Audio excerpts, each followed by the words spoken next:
गरीब के दलित बस्ती बना देम, पक्की मकान बना देम, सड़क लगा देम, बिजली लगा देम। और हम यहाँ से उम्मीदवार में जीता तनी और 7 क्लास पढ़ाओ तनी सन, ओकरा बाद हमनी के बीरगंज भेजे के पड़ जाता। दैनिकी रोजगारी से हमारे घर नहीं के चलत। परसा क्षेत्र नंबर 3 के जनता समक्ष अपन एजेंडा रखतानी, घर घर पुगतानी, तो जनता के पीड़ा देख के आंख से आंसू आ जाता। नमस्कार, प्रणाम। हम परशुराम पटेल और अभी अपने देख रहा बनी अभी तक मीडिया। तो परसा जिला के क्षेत्र नंबर 3 के आम जनता पार्टी के उम्मीदवार मोहम्मद इफ्तिखार जी से हमनी के ई चुनावी माहौल के बारे में चर्चा पर चर्चा कर जाता इंसान। और ई चर्चा पर चर्चा के करे के दौरान में हम सबसे पहले कम कि अपन परिचय दी। नमस्कार। ये जितना भी जनता लोग अभी तक न्यूज़ देख रहा बा, विशेष वहाँ लोग के एक बार नमस्कार। हम मोहम्मद इफ्तिखार, ई पोखरिया नगर पालिका वार्ड नंबर 7 में घर बा। आम जनता पार्टी से उम्मीदवारी परसा क्षेत्र नंबर 3 में हम उम्मीदवारी दर्ता करेले बनी प्रतिनिधि सभा सदस्य में। और बड़ा आशा और भरोसा के साथ हम इस क्षेत्र में आयल बनी। काहे से इस क्षेत्र हमनी के विगत समय से नेता विहीन क्षेत्र हो गई बा। नेता लोग तो जीतता, विभिन्न किस्म के नेता जीतलक लोग, MLA के जीतलन, नेपाली कांग्रेस के नेता लोग जीतल, लेकिन हमनी के ई परसा क्षेत्र नंबर 3 के जौन नेता विहीन क्षेत्र बनल बा ओकरा के पूरा करेला हम अपन उम्मीदवारी दर्ता करेले बानी। अपने एगो सफल युवा भी बानी आ सफल समाज से भी बानी, लेकिन ई राजनीति क्षेत्र में आवे के अपने के मेन मकसद का है? मेन मकसद राजनीति एगो सेवा बना के कही जाला। यहाँ के विगत समय के विभिन्न दल के नेता लोग के हमने देखनी सन।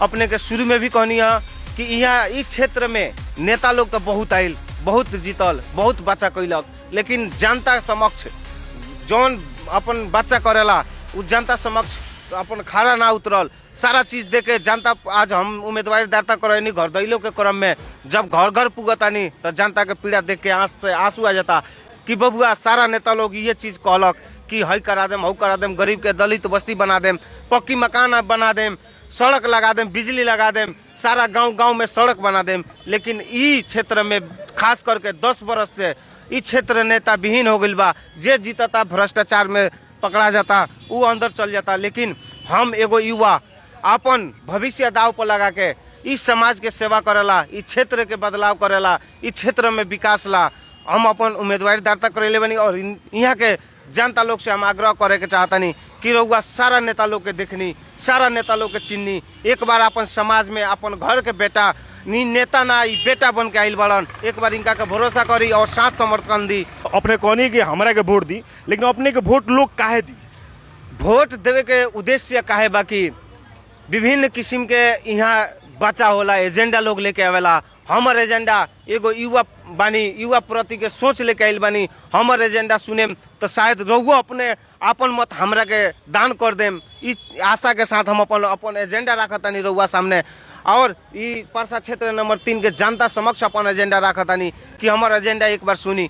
हमर एजेंडा बा युवा प्रति जौन जेनजी आंदोलन भइल, विद्रोह भइल देश में, ई जेनजी लोग के मांग रहे कि भ्रष्टाचार मुक्त नेपाल बनाए के, भ्रष्टाचारी लोग के कार्रवाई करे के। लेकिन सरकार तो बदल गई, सरकार राजीनामा दे दिलस, लेकिन सरकार जौन बनल उ भ्रष्टाचारी लोग के जे भ्रष्ट नेता बा ओकरा के कार्रवाई ना करे सकल। आज चुनावी प्रक्रिया में भी उल भ्रष्टाचारी नेता लोग भी चुनावी प्रक्रिया में आयल बा। अब जनता लोग के सोच विचार के मतदान करे के समय आयल बा कि उ भ्रष्टाचारी लोग हमनी के बैलेट पेपर के थ्रू हमनी के लखेट निकालल जाऊँ। काहे से उ एजेंडा तो बहुत देवेला लोग, लेकिन हमर एजेंडा बा कि ई क्षेत्र में पॉलिटेक्निक इंजीनियरिंग कॉलेज बनावे के और विद्यार्थी लोग के शिक्षक जौन शिक्षा बा, शिक्षा के यूनिवर्सिटी यहाँ देवे के। काहे से हमनी के जौन यहाँ दलित लोग बा, गरीब लोग बा, पिछड़ा वर्ग के लोग बा, उ अपन बाल बच्चा के नहीं के पढ़ा सकत, बाल बच्चा के एजुकेशन पूरा नहीं के करे सकत।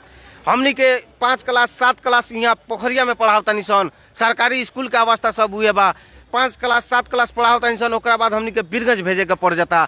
बीरगंज नहीं के हमर सक्षम नहीं कि बीरगंज पढ़ावेला, तो हम अपना बाल बच्चा के 14 बरस 15 बरस 18 बरस जैसे नागरिकता बन जाता, पासपोर्ट बनवा देता नहीं, वैदेशिक रोजगार करेला विदेश पठा देता नहीं।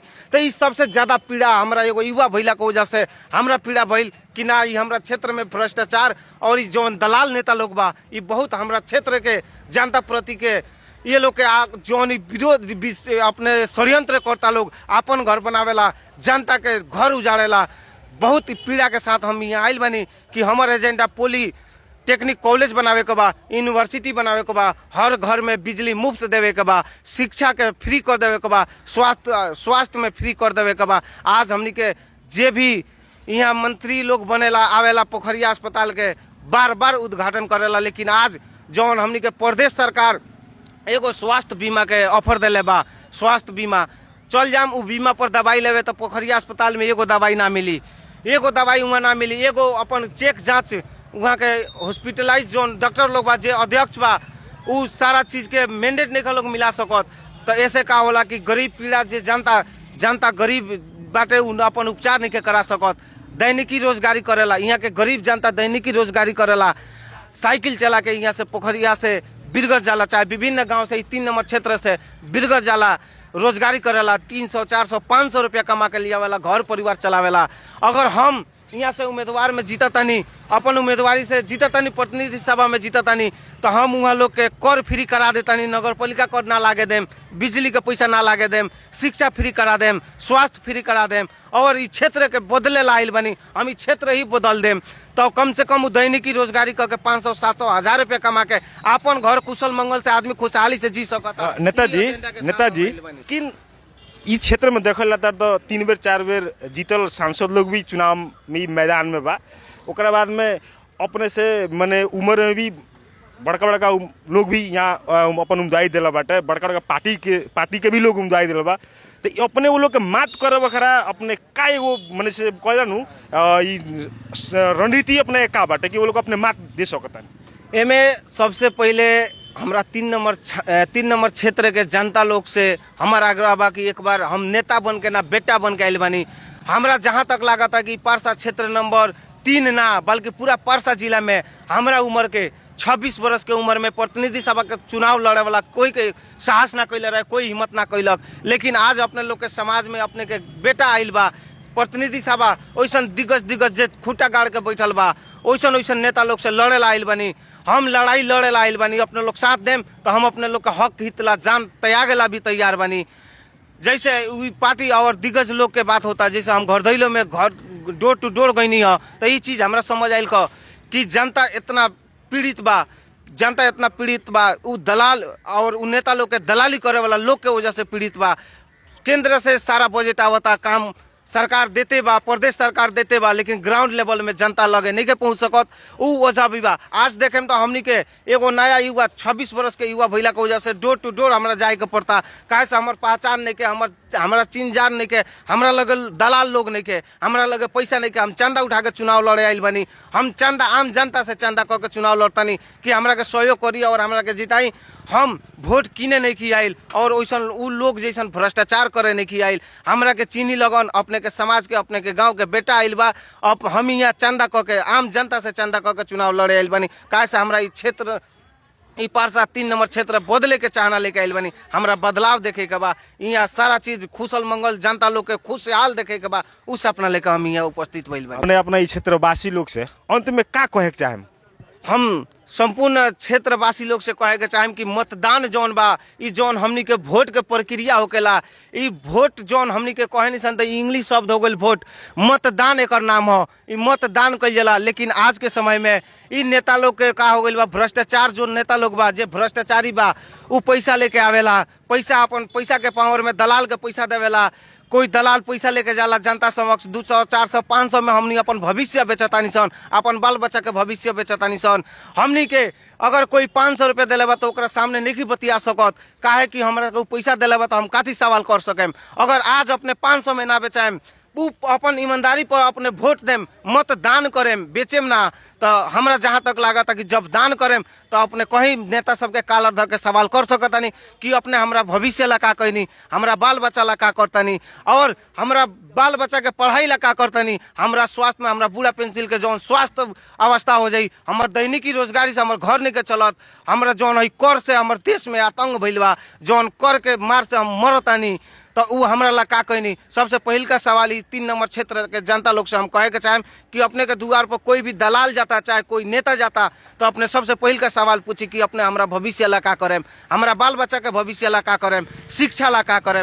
ये कहत हम विशेष 3 नंबर क्षेत्र के जनता लोग से आग्रह करे के चाहता नहीं कि एक बार हम नेता बन के ना, इस क्षेत्र के बेटा बन के आइल बनी। और हमरा जहाँ तक लगा था कि हमरा उम्र के आज तक कोई सांसद के उम्मीदवार ना बनल, कोई ना बनल। एक बार अपने लोग ऐसा सहयोग करी, हमार चुनाव चिन्ह बा मोबाइल छाप, हम आम जनता पार्टी से लड़ल बनी। अपने लोग ऐसा यहाँ से साथ समर्थन एक बार जोश जगा दी कि यहाँ के भ्रष्टाचारी नेता लोग के घमंड टूट जाए। जेकरा घमंड हो गई बा कि हमरा पैसा पर हम चुनाव जीता तानी। कोई जातीय समीकरण बतावता कि हम 14,000 बानी, यादव बानी 14,000 तो हम 14,000 वोट से जीता तानी। कोई कहता कि हमार समुदाय हेतना बात हेतना से जीता तानी। हम यहाँ सामुदायिक झगड़ा करे नहीं की आयल, हम यहाँ जातीय राजनीति करे नहीं की आयल, हम यहाँ सेवा के भाव से आयल बनी। एगो 25-26 वर्ष के युवा होके आज अपना जनता समक्ष घर टू घर जाता नहीं। कैसे हम अपन बात रखता नहीं, हमार सोच रखता नहीं कि हम इस क्षेत्र के बदला, लेकिन हमने अपन वोट बेचला के कारण हमने नेता से सवाल नहीं किसी कर सकत।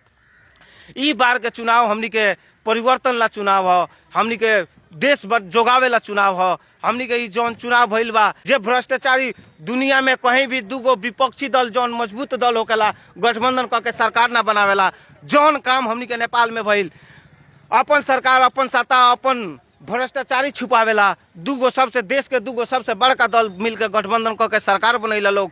वही से ही जेनजी आंदोलन भइल, भ्रष्टाचार ना देखल गई जेनजी युवा लोग से। आज जेनजी युवा 76 गो 75 गो 74 गो शहीद भइला लोग, लगभग 74 जना शहीद भइल। उस शहीद परिवार के का मिलल? हमार सबसे मुख्य एजेंडा बा कि उस शहीद परिवार के हमनी के सम्मान देम सन और इस क्षेत्र के बदलाव ला सबसे पहिल का कदम चल के हमनी लड़ाई लड़म सन। चाहे वो ला जान जाए तो हमनी के जान जोखिम में डाले ला तैयार बनी सन। लेकिन अपने ये 3 नंबर क्षेत्र के जनता लोग से आग्रह बा कि एक बार भरोसा करी, अपने के नेता ना बेटा आइल बा समाज में, चीनी पहचानी और बेरुपया से बची। धन्यवाद इश्तकार जी, अपने हमनी के अभी तो मीडिया के टाइम देनी ओकरा अपने के बहुत बहुत धन्यवाद बटे। यहाँ करणीय परसा क्षेत्र नंबर 3 के आम जनता पार्टी के उम्मीदवार यहाँ के अपन एगो बात रखनी है कि एकरा के हमरा पॉलिटेक्निक क्षेत्र बनावे के बा, प्राविधिक क्षेत्र में विकास होके चाहिए, वहाँ के एजेंडा बा।